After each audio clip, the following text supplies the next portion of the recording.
Hello folks, and welcome to another weekly edition of the Lynn Life. I was trying to come up with a subject for this week's vlog when it dawned on me that the subject was right in front of me. It was something that happened this week that was very special to me, and I've decided to share it with you. It involves some of these. This is my original G.I. Joe. I actually have two of these. They came out in the 60s, and that's when I got this one. And I still have it. There are a few things, in my childhood that I managed to save. It was my G.I. Joes and my Hot Wheels. And I was the first group of kids to enjoy both of those things when they came out. And there was one thing pertaining to my G.I. Joes that I never got. I really, really wanted it very badly, and I never got it. This week, I got it. And I'm going to show you what it was. So let's get going. My name is Jonathan, and I'm a caregiver for my wife Lynn, who has a permanent brain injury. Things are different now, but we're doing the best that we can. Join us as we experience the Lynn Life.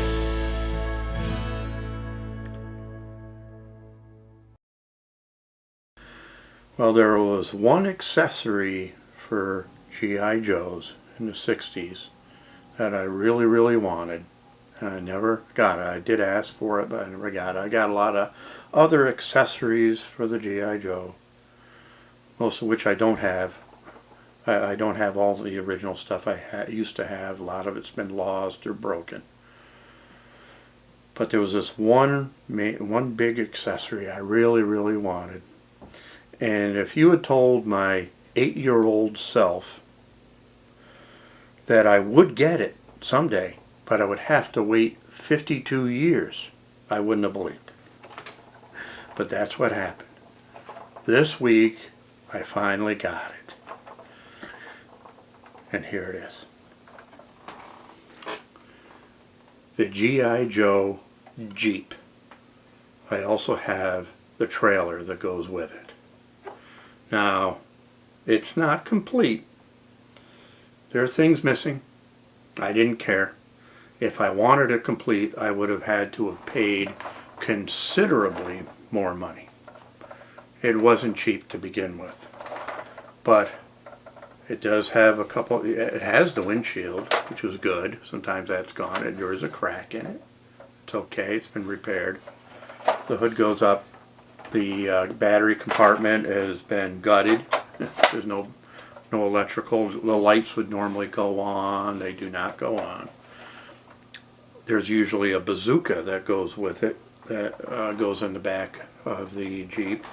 Goes across. I do not have that. There's a spotlight that's on the back of the trailer. I do not have that. And of course none of those work. There would be a flag that would come up over here, and there was a spare tire that would attach to it. I don't have that. But it's in pretty good shape for the Jeep itself. Oh, there's no steering wheel. Steering wheel's missing. I don't care about all those other things, although the steering wheel I probably will get a replacement for that. It's not cheap. It's one thing I discovered when I started looking into G.I. Joes on eBay. I also belong to a Facebook page for the 1964 Hasbro G.I. Joes, the originals. This stuff is highly, highly collectible. And I just wanted the Jeep because it meant a lot to me. And I told my sister this week that when I was opening it and taking it out of the box, I actually got emotional over it. But I got it. And I made a display for it in my model railroad room, a shelf that displays that. And the plan is to display the G.I. Joe action figures as well on it. As you can see, I do have the American and the German. I have the German G.I. Joe as well. who's a little bit more rare. And both of my G.I. Joes are in very poor shape because they've been played with very, very heavily, especially in the later years. They got thrown around a lot. There might have been fireworks or firecrackers involved at times. There are some burn marks on them. Here's my American G.I. Joe, and he's pretty poor shape. He has no boots. I don't have a lot of the clothing for these anymore. There's a few items. He's missing his left forearm. I can replace that. Again, not cheap. But you can. There are parts available for all these guys, so you can restore them. People that restore them for you and all this stuff. But I think I will just purchase a left forearm and the hand somewhere and attach it somehow. I also have the German G.I. Joe. He's a little more rare. He's in his original uniform, which is in very poor shape. But I will keep that, and I'll try to doctor that up the best I can. It looks like I already did at one point years ago. It looks like I tried sewing it. This was all ripped apart. And that's fine. It's all part of the history. The arms are limp. They don't really stay. And he is also shoeless. He doesn't have any boots. His helmet, the original German helmet, I have that. And very poor shape's cracked. It was completely cracked in half. I had glued it at one point, and it's all you can see. It's cracked in a couple places actually. I looked into purchasing another original German helmet, and the auction start at $40. This little piece of plastic. So I decided, nah, not going to do that. The American helmet is also cracked, not as badly. It's chipped in the front, and the back has a nice burn mark, probably a result of fireworks, maybe a campfire. I used to make little campfires for them. Then they'd start fighting each other and get thrown into the fire, and who else. But I have a few accessories. A lot of my accessories are missing. Here's an M1 Garand rifle. It has been glued and taped, but there it is. But I got the original Jeep, and that was very important to me, to get the original Jeep. As far as clothing, I don't really mind if it's original or not. So I did go back on eBay and start looking for some replacements, and I found a replacement set of clothing for this gentleman. A lot of options out there, but the clothes that I bought are not 1960s. Actually, I believe they're reproductions, and they were made in 1994, and I don't care. It's fine. They're going to look good. He deserves a new set of clothes. They've been through a lot. So he's going to get a new set of clothes, and I'll show you those in a second. Well, this is what I got. Obviously, here's my old G.I. Joes over here.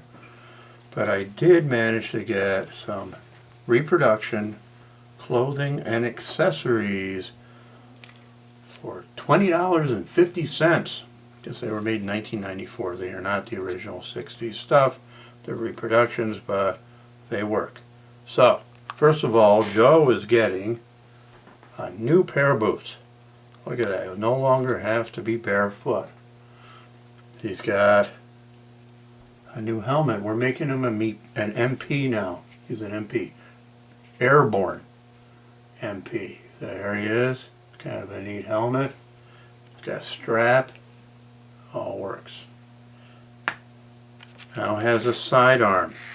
He's got his 45 right there. A holster. He's got a billy club. He's got a canteen.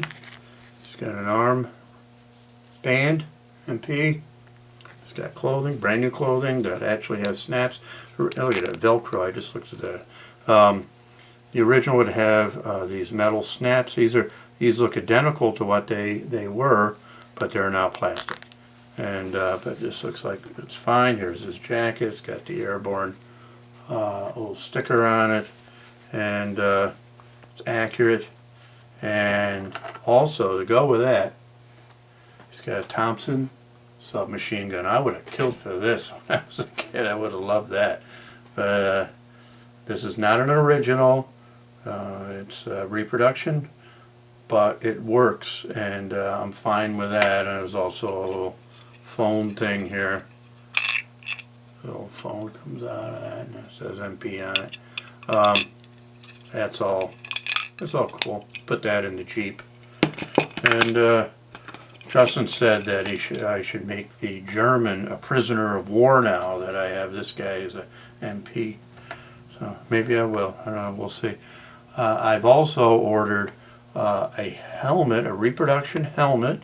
Actually, I'm getting two for the German, and a pair of boots.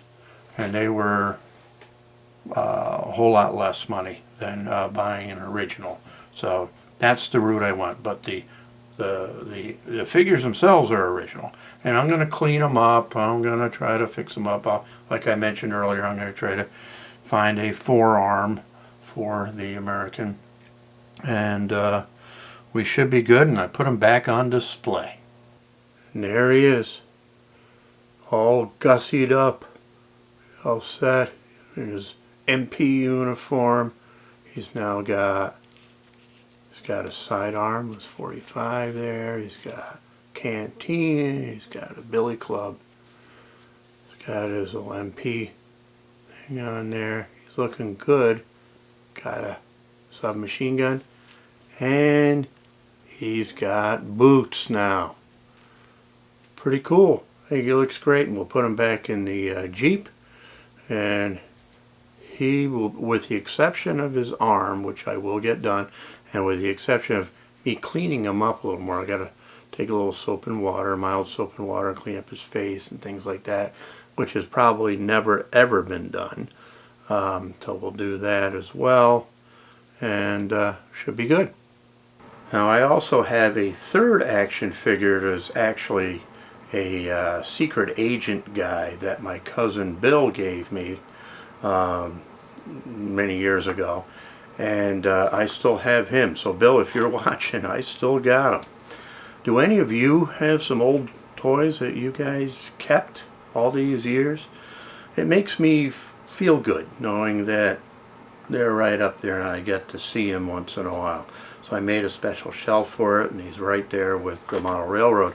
Since the model railroad is a World War II era railroad, it makes sense to have World War II G.I. Joes up there. So it kind of works.